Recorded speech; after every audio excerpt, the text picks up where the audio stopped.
The deal for Konsa to Arsenal is 99% agreed, according to a report tonight. Plus, Arsenal informed Galatasaray of their desire to sign Victor Osimhen.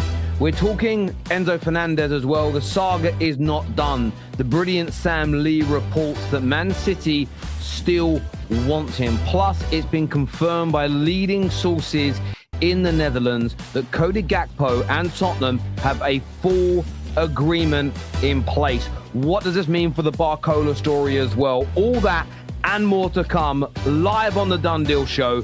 Please hit the like button. Get it done now, please. Share this across your social media platforms. Cannot wait to jump into these stories with you this evening. Let's do it. Yes, every day of the week, Victor Osimhen to Arsenal. This guy is a goal machine. I was looking at his numbers, and the one thing I look at when it comes to he's a good player as well. Decent touch, he can run, he can pass. He's a good player. I wouldn't put him in the kind of Harry Kane, Erling Haaland level. He's a level below as a striker, but he's top. But I was looking at his numbers here, and in his career, it's 175 goals plus 45 assists. Right, so he has 219 goals and assists in 299 games, which means he creates or scores a goal in 73% of the games he plays in. And those numbers are significant. If you're going to end up paying 80, 90, 100 million for a player, if you're going to pay 200, 300, 400,000 pounds a week, it's got to be for people delivering those types of numbers. It just has to be. If I look at him since he's been at Galatasaray, we did the goals the other day. I didn't actually add the assisting because I didn't have them up on the screen because transfer market was down. But it's 61 goals and 16 assists. So since he's been in Turkey, 102% of his games he has scored or assisted in. 102%. The guy's brilliant. And I feel that, look, my club's got Benjamin Šeško that I really rate. If we had the money or found out tonight we were going for Osimhen, I'd be very, very excited. I'd be very, very happy indeed. What do you guys think? This is from an Arsenal fan called AFC DNB, who says Osimhen is a better footballer than Gyökeres. He's a better striker than Kai Havertz. I would have him, but we still need a left winger. That, I think, is the only challenge that I will listen to and not accept people's opinion, but agree with. You still need a left winger. So from my point of view, that's the one area that I find very interesting about Arsenal is what are they going to do? But I was thinking about Zolis.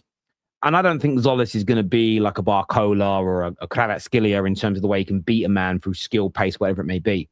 But I do think Zolis is going to put a lot, not just from set pieces, but open play, a hell of a lot of great crosses and pullbacks into the box.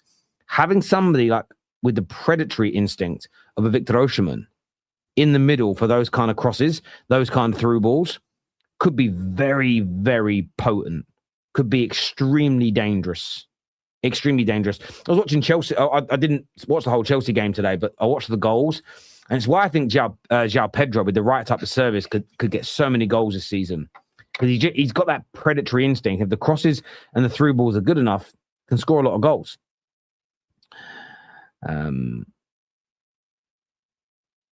Let's have a little look here at what you're saying. Is it possible, as for now, to woo Galatasaray for Osimhen? I don't know what you mean by that, my friend. Expand on what you mean by that. We've got Ndiaye and Osimhen. This would be a great transfer. Yeah, and again, maybe that's the pivot for Arsenal after not getting Vinicius Junior. Maybe it's we're going to buy another top class striker for those marginal gains, and we're going to get two good to very good wide players in Ndiaye and Zolis. Maybe that's the play, that's the approach, that's the way to go. I think that Gabriel Jesus is going to leave. If you were to do that, then I think Martinelli would go. I think the club would push him more towards the door. Do you think that a Kai Havertz or a Gyökeres, they would also, if Victor Osimhen come in, do you think one of those two should or would need to go? How do you guys see that? I would love to get your opinions on that.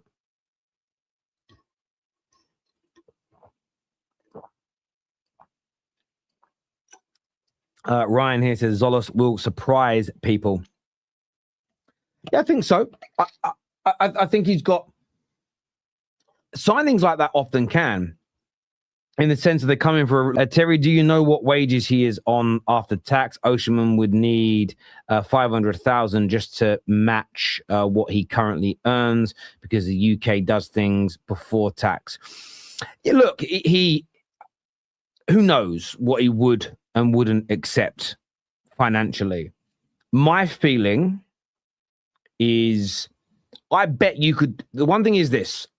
From an image rights perspective, and this is what football fans have got to start listening to. From an image rights perspective, he's already very popular. Everyone knows who he is. I would say the hype has probably died down in the last few years, playing, no disrespect, everyone knows I love the country, playing in Turkey. The noise around him has dissipated because there's far less people watch that league than the Premier League. As soon as he comes to the Prem, as soon as he goes to Arsenal, he becomes a far more marketable commodity, or of course, already hugely famous in Nigeria and across other parts of Africa as well. But he becomes even more marketable, even more famous joining Arsenal.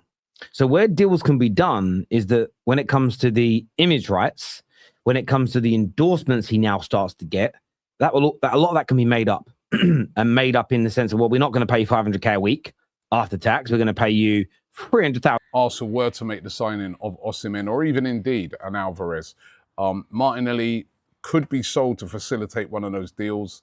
You know, we've seen where Arsenal, we've heard a lot of talk that Arsenal be willing to take around about £50 million for him, which I think is too low. But when you're selling to these teams abroad, they haven't got the big money, unless it's the big two over there in Spain, to buy these players. He didn't want to go to Turkey. We know that. He refused that move to Galatasaray. But he may be more open to going to join clubs in Italy. Napoli have been showing strong interest in Martinelli. Roma, said to be the latest club as well, interested in Martinelli as well. So his future really is hanging in the balance at the moment. I think if Arsenal don't get a good offer for him, they're going to keep him. But if something big comes in, he could be sold, especially if they was to bring in somebody like an Osimhen. Now, we know that the big problem is this centre-back, right-back position for Arsenal with the injury to William Saliba, which, you know, I saw Sammy Mokbel saying yesterday, probably going to be out for at least 2 months, at least. We know Timber, no pre-season yet, not one game, not 1 minute has he played, still recovering from his injury. And it looks like what they're trying to do this time with these type of players is not rush them back. Noted Arsenal got rid of a load of their medical team. Maybe they weren't happy with the advice they were getting last season on some of the players, and players came back too early and then got injured again. They're not prepared to do that when it comes to Saliba, when it comes to Timber. They're too good, they're too valuable. They need them fit.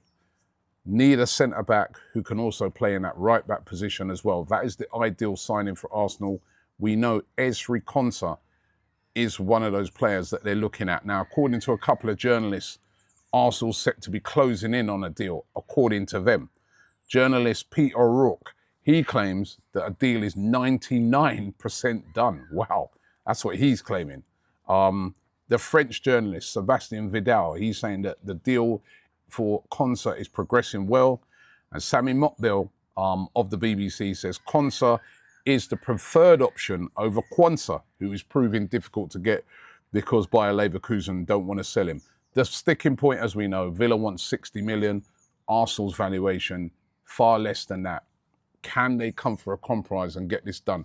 Urgency now, because the season kicks off next week. Maybe there weren't the urgency before, because remember, Konsa was with the England squad. He's come back now to Villa. Didn't play last week in the Super Cup, but now be back in training to get himself fit for the new season. Now there's urgency for Arsenal. Can they get a deal done very quickly, because the season kicks off next week, Friday? The biggest number in today's transfer market may not belong to the biggest name. Victor Osimhen could reportedly cost around half of what is being discussed for Julián Álvarez, and that price difference has the potential to completely change the striker market.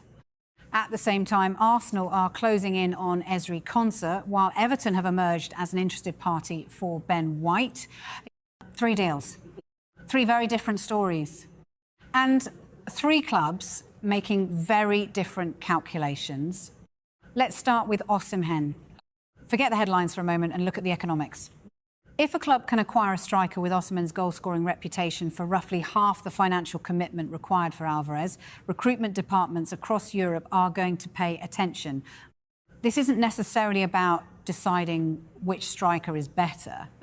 It's about value. Osimhen gives you a centre-forward who can dominate physically, attack balls into the box and stretch defenders with his pace. He's particularly dangerous when his team plays vertically because he immediately threatens the space behind the defensive line. That's a completely different proposition from simply buying another technical forward. And if the reported price is significantly lower than Álvarez's, suddenly clubs that previously couldn't enter the conversation may have a reason to investigate.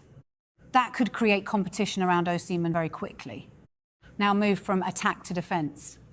Ezri Konsa is becoming a much more serious Arsenal story. Rather than focusing on potential, this move would be about certainty.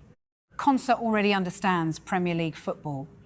He understands the physical demands. He has played in high-pressure matches, and he doesn't need a long adaptation period. For Arsenal, that matters.